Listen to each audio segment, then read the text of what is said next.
There's a number I want you to remember before we start. 39%.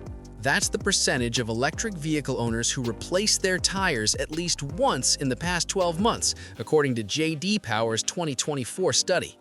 Now here's the number that sits next to it, 20%. That's the equivalent figure for gas car owners, nearly double. Almost 1 in every 2 EV owners buying new tires every single year versus 1 in 5 gas car owners. That is not a small difference.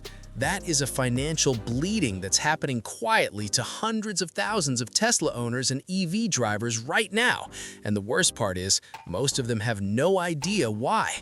They think they got a bad batch of tires. They think they drive too aggressively. They blame the roads. They blame the weather.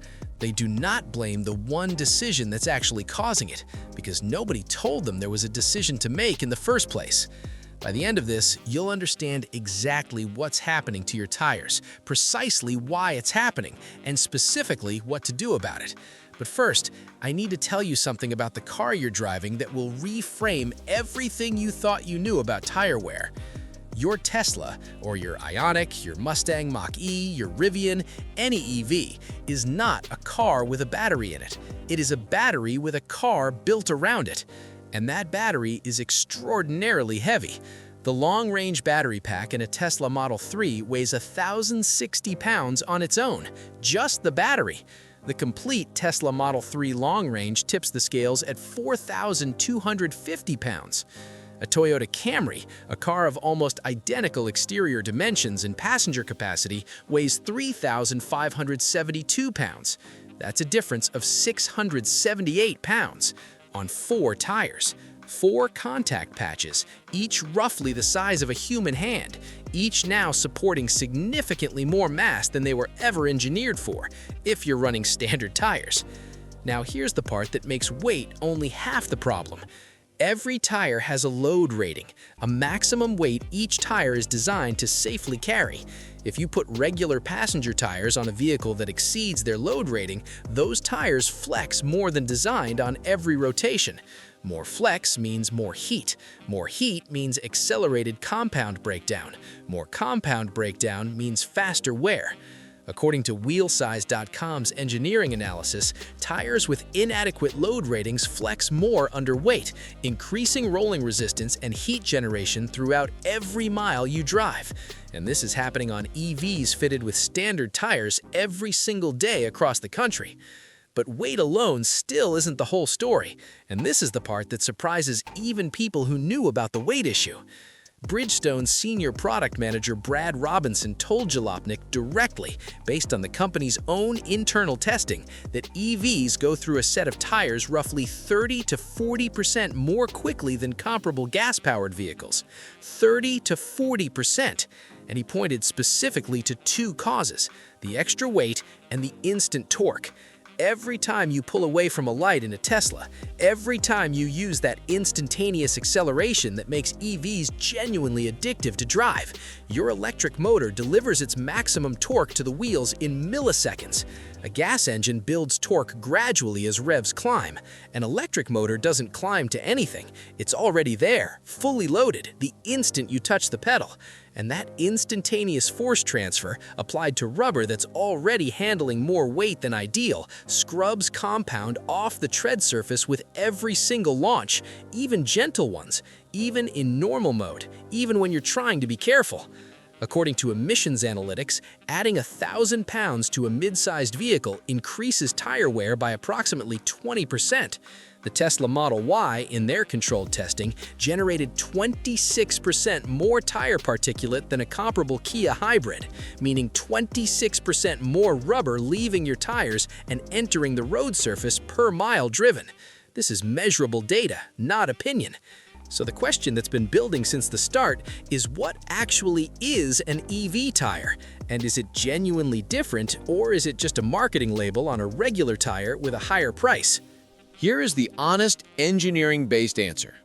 EV-specific tires are built around 4 fundamental differences from standard passenger tires. The first is load rating. They carry a higher load index to handle the additional weight of battery packs without the excessive flex that generates heat and accelerates wear. The second is rolling resistance compound, a specially formulated rubber blend that requires less energy to deform as it rolls, directly translating to more miles per charge. Michelin states that fitting their EV-optimized tires can allow an EV to travel up to 20 miles further on a single charge compared to leading competitor tires in the same category. That's not a trivial range extension. The third difference is noise suppression, and this one surprises people. EV cabins are profoundly quiet because there's no combustion engine masking road noise. In a gas car, you don't hear tire roar because the engine drowns it out. In an EV, tire noise is often the loudest thing in the cabin. Continental's Conti-Silent technology uses an internal foam lining that reduces cabin noise by 9 decibels, a difference engineers describe as equivalent to moving from a busy street to a quiet room. Bridgestone's Tourangeau EV achieves equivalent noise suppression through a closed-shoulder tread design that reduces aerodynamic noise by 18% without using foam at all. The fourth difference is tread compound durability, specifically engineered to resist the shear forces generated by instant torque delivery rather than the gradual torque curves of combustion engines. Now, here is the money math, because this is the part that makes the decision concrete rather than theoretical. Michelin ran a controlled tread wear test on a 2024 Tesla Model 3 using the Federal Highway Administration's documented average mileage of 13,476 annual miles. Their E-Primacy all-season EV tire showed an estimated lifespan of 45,764 miles. The Bridgestone Tourangeau EV showed 30,224 miles. The Continental Pro Contact RX, a common OEM fitment on Tesla, showed 32,438 miles. That's a difference of over 15,000 miles between the best and second-best performer in the same test, on the same car, in the same conditions. Now, take a generic, non-EV optimized passenger tire, the kind many Tesla owners buy because it's cheaper and the shop has it in stock. According to the industry consensus cited by Tire Rack and documented by Bridgestone's own data, tires on EVs wear 20 to 40% faster than the same tires on a comparable gas vehicle. A tire rated for 60,000 miles on a gas car might realistically deliver 36,000 to 48,000 miles on an EV. At the lower end of that range, you're replacing tires 24,000 miles earlier than you expected to. At an average cost of $200 per tire, that's $800 per early replacement cycle. Own your Tesla for 150,000 miles, and that early replacement pattern compounds into several $1,000s in tire spending that EV-specific tires would have dramatically reduced. This is why J.D. Power's Senior Director Ashley Edgar stated specifically after the 2024 study that the widening satisfaction gap between EV and gas vehicle owners highlighted an urgent need for tire manufacturers and automakers to educate EV owners on the differences in tire performance. The education that should have happened at the dealership or the Tesla delivery center, it's not happening. You're getting the car, you're being told about charging and range and software updates, and nobody is saying a word about the rubber that connects all of that technology to the road. So, here is what you need to do before your next tire purchase. First, check whether the tires currently on your EV carry an EV designation. Look for the word elect or EV or electric on the sidewall, or a marking that indicates they are EV rated. If they don't have that designation, they were not optimized for the weight, torque, or noise characteristics of your vehicle. Second, when you go to replace them, do not let a shop simply pull the cheapest compatible size off the shelf.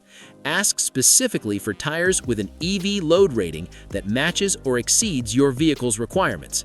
Third, rotate EV tires more frequently than standard guidance suggests. Driven Auto's technical analysis recommends every 3,000 to 5,000 miles for EVs, rather than the standard 5,000 to 7,500, because of the uneven torque distribution between driven and non-driven axles under regenerative braking. The tires on your EV are the last link in an engineering chain that cost you $40,000, $60,000, $80,000 to build. And right now, for a lot of Tesla owners, that last link is the weakest one in the chain. not because of anything wrong with their car, but because of a decision that was made in 30 seconds at a tire shop by someone who treated their Model 3 like a Corolla. It isn't, and your tires shouldn't be either.